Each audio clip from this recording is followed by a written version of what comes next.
Hey guys, guess what returned to Forever Kids?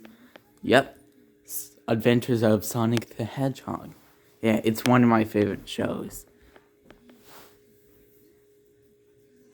But my least favorite episode is Trail of the Missing Tails. Yeah.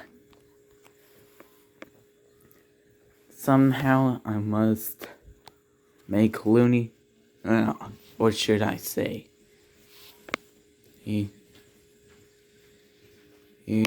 That Forever Kids should have aired Looney Tunes spin-offs.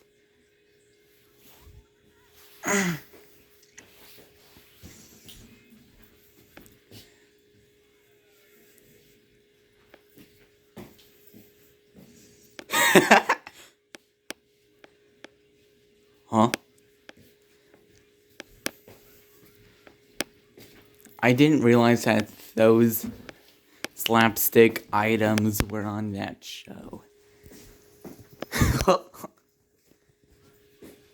Comment down below if you see that show coming back to Forever Kids. Well, that's all.